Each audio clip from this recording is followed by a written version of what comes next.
Ladies and gentlemen, hope you're having a good Monday. It is the 19th today. I'm going to be trying to record as many days as I can. I'd like to increase my overall upload schedule a little more. As you know, I've been doing like weekly check-in, weekly vlogs. But I'm going to try to push these out as many times as I can, whether it's 3-4 days. I'll just go how it comes. I'll go with the flow. I'm not really being very, I'm not going to be too pushy about kind of forcing myself, because I feel like once you force yourself to do something, it doesn't really come out the best in terms of quality or even mentally. Like, you just get tired, you get over it, and that's how you quit. And that goes for a lot of things in life. But today we'll be hitting legs. I'm on the way to the gym right now. I'm about to take some pre-workout. Currently, I am taking Gorilla Mind, and I've been taking it for a few years now, probably like 3 years. And let me tell you, it's arguably top 3 pre-workouts that I've had in my life. Not necessarily just because of the caffeine content, that's besides the point. It's really the ingredients and the overall formula that, how it contains pretty much. Everything is pretty much maximized in terms of the doses of everything. It even has creatine monohydrate in it, so you don't really need to buy that supplement on the side. You don't need to take it on the side. You don't need to worry about it. You can just take your pre-workout and you're good to go. But obviously on your days off, you would need to supplement that creatine. But it works good for me. I'd recommend it. It's not the most expensive thing on the market, and it helps me get a great pump. But real quick, I wanted to go over my workout split just in case. I feel like I went over it, but just to kind of refresh your memories, and maybe for those new viewers, just let you know what I'm currently doing on a weekly basis in terms of training and what my goals are. So currently my goal is to slowly start increasing my calories and starting like a lean bulk in a sense, but I'm taking it like extremely slow this time, because if you watch, I think it was my first check-in or second check-in, I posted a bulk picture, and that took me about 2.5 years to get to, honestly, bulking up. But I was around 215-ish pounds, and I believe I started at about 170, somewhere between 160 and 170, and it took me about 2.5 years to get to there, 215, because I was doing it very slowly. But this time around, I'm going to try the more main gaining approach. I'm sure you've heard a lot of people preach that, such as Greg Doucette and others. But I think as a natural, you don't really need to push your calories a lot, because you're just going to keep growing as long as you're eating sufficiently. So it doesn't necessarily mean you're eating in a crazy surplus. Obviously you're going to grow, it's inevitable. But after you get to a certain threshold, like, those extra calories are just going to be turning into body fat. So that's what I've learned personally in my own journey. But what I always recommend is that you just try things out. Just try a bunch of things out, and what sticks, and you'll kind of learn and find what works for you. And that's the best way to go about it in anything, honestly. But going back to my workout split, currently I'm running like kind of a variation of push-pull legs, but not necessarily. It's kind of my own thing. But Monday I'm doing a leg day. It is a quad dominant day. And recently I've switched. I used to do my squatting motions on Monday. Now I'm doing that on Friday. So on Mondays I now do some form of leg press. Recently I've been doing like a squat press. I think it's a Cybex, and it's amazing. It lets me get a huge range of motion and a huge pump for sure. But that's pretty much consists of this day, mainly a quad dominant day. Obviously I do the extensions and a proper warm-up, and if I can today, I'll try to include some clips in. It's just usually Monday through like Friday, it's very tough to record, but In this case, I guess I'm gonna have to try to force myself to do it, because this is mainly like a personal thing. Like, I'm very I find it hard to put the camera up and record in front of a lot of people. I feel like it's a little intimidating and embarrassing in a way, but I have to do it, especially if I want to improve in this sense, in the whole content sense. But pretty much coming into Tuesday, I do mainly a back day, pretty much a pull day, but it's mainly back stuff, and I kind of focus more on lats, so a lat dominant day, and then I kind of throw in some trap exercises, some rear delt exercises, because it's a pull day, and I do include like 1 or sometimes 2 bicep exercises, depending how I'm feeling. But moving on to Wednesday, I do a chest day, and that is a upper chest dominant day. It's just something I like doing. You don't have to do a dominant day or whatever. Just do what you enjoy. Just go with what works for you. But yeah, I obviously include some triceps, some side delt exercises, and like I said, the chest exercises. And I think I do include some sort of shoulder press, usually a machine, just because it's usually free, you know, and I don't want to go around the gym looking for something or doing a compound after a bunch of chest compounds. But moving on to Friday, I have another leg day. This is a squat day, but it is a hamstring dominant day. So this is where I do my Romanian deadlifts, you know, my hamstring curls, whatever it may be, calf exercises. I do include some on Monday as well, but mainly Friday I do a little bit more calves. And then Saturday, lastly, because I do take Thursday off and I do take Sunday off, but Saturday I do pretty much a combination of chest, back, a bit of shoulders, and a bit of arms. So I kind of distribute my volume accordingly throughout the week, depending on how I'm feeling, and just overall how I've experienced my recovery, and I pretty much just adjust and go. So if I'm feeling a little run down a certain week, and I tone down the volume, meaning the sets, the weight, the intensity, I tone it down, and yeah, I pretty much go like that. And you can probably tell that I'm sweating in my car. For some reason I forgot to turn on the AC, but too late now. But I did mention a few videos ago that I was going to try to make more car videos, which I will. This is what I'm driving currently. It is a 2019 Ford Mustang GT. It is the 10R80 automatic. It's honestly a great daily. It's been amazing for me. It's a fun car to drive. A great looking car in my opinion. Obviously everyone has their own personal preferences, but I'll definitely show you guys the car towards probably after my workout. I'll show you guys the car, and you can tell me what should I do next. But so far I've only done like full bolt-on and some suspension stuff. I did get a new hood and trunk. I'm a sucker for some carbon, so I did both those carbon. You'll see when I show the car, but yeah, you guys should let me know what I should do next. I do plan on boosting this thing soon, but it is a process. It's a slow process, because as you know, car stuff is very expensive, and you know, I'm not the most mechanically skilled person. I do know like the few simple things, but not anything crazy like installing a turbo or anything. But yeah.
So just finished up the workout. I will be adding in some clips. I was able to record, kind of force myself to, get around everyone. It was slightly busy. It was getting a little busier as I was finishing up, but I was able to record at least one set of every single thing, including my warm-up. But for today, we'll be going over 3 simple lifestyle changes that you can make in your day-to-day routine, just to allow yourself to make better gym progress, just overall progress, overall better. But starting off at number 1, and that is learn how to track your diet. We kind of went over this one in the past video, but I can't stress how important this one is. In a sense, this is the make or break factor in terms of anything. So whether it's gain muscle, whether it's to lose body fat, or even to just maintain where you're currently at, this one is the make or break factor, because your calories need to be in par with what your goal is. And that goes the same thing for your macros and your micronutrients. For those of you that don't know macros, you can just pretty much simplify it to 3 things, whether it's protein, carbs, and fats. And your micronutrients are those nutrients that you only need in micro amounts, which is why it's called micronutrients. And those are your veggies and just your vegetables. I just said the same thing, but veggies and fruits. So your vitamins and minerals, to keep it simple. And sure, you can take a multivitamin, but it's just more practical and more logical, honestly, just to at least include a little bit of those vitamins and minerals from natural foods in your diet. It doesn't hurt. But that brings me to number 2, which is supplement accordingly. And what I mean by accordingly is supplement according to your needs, your preferences, and your goals. So if your goal is to kind of make the best of your progress in the gym, then I would suggest looking at training products. So don't go crazy. Start with the basics. Do your research, definitely. But in my opinion, some products, some supplements that you can't go wrong with is things like creatine, specifically creatine monohydrate. There is other forms of creatine, but that's all honestly just fluff and just marketing.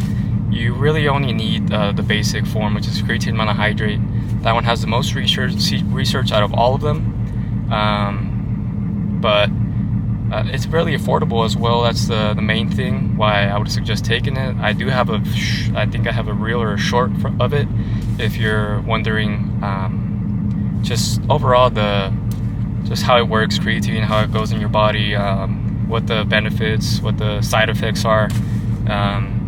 But another one is like pre-workout, basic pre-workout, a protein powder. These are all just basic things that just overall you can supplement into your day-to-day diet pretty much, specifically for your training.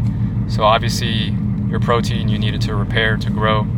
And the reason why whey protein specifically is really good around training is because it's really fast, it digests really quickly.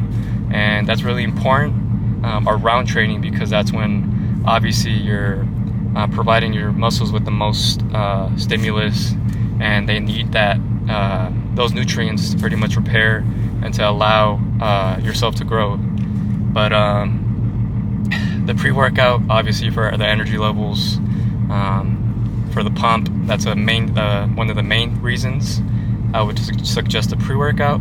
Even if you don't get the caffeine one, there is non-caffeinated versions just for the pump.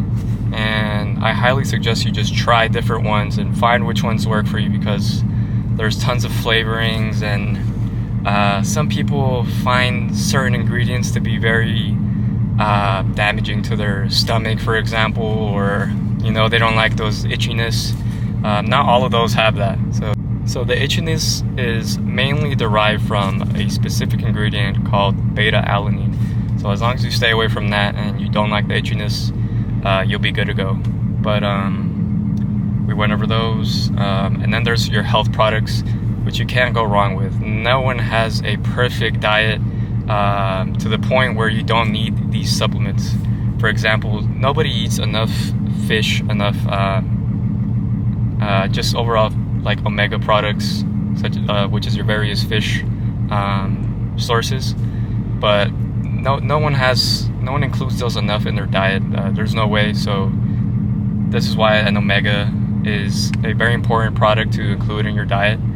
Another one is their basic multivitamin. Obviously, I went over the fact that you want to try to get some of these in your day-to-day diet through fruits, vegetables, natural sources, essentially. But obviously, there's no way in getting the exact amount that you need, because I was saying no one's diet is perfect. So that's why a multivitamin is good. There's obviously other good products, such as your sleep products if you need any of those. There's other plant products such as ashwagandha, which is a good stress relievant. That's pretty much the basics that I would say.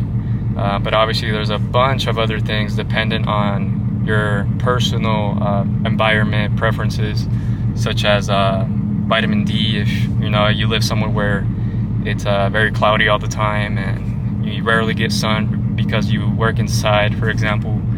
But moving on to the last one, and this is arguably the most important one, is get enough sleep.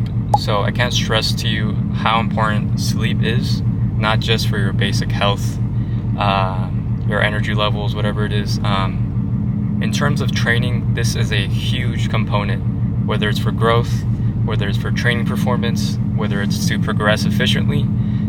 Sleep is absolutely essential, especially when you're a beginner and you want to make the most progress that you can, especially if you're natural. You want to be optimizing where you can, and your sleep is such a simple yet hard thing that people can't really get through, including me. Sometimes there's days where I'm slacking off and I'm on my phone and I lose track of time, and I lose like 30 to an hour of sleep just because I'm slacking off. But just try to be as consistent as you can with your sleep. I try to aim for at least 7 hours every day, and personally for me that seems to do good. But obviously there's other people that they would probably do better with like 8 or more hours. But I would say 7 hours is the bare minimum that you should be aiming for. Some people might be able to get away with 6 or 6.5, but honestly, for the average person, 7 hours minimum. But yeah, in terms of progressing and making the most of your progress, sleep is a very important one.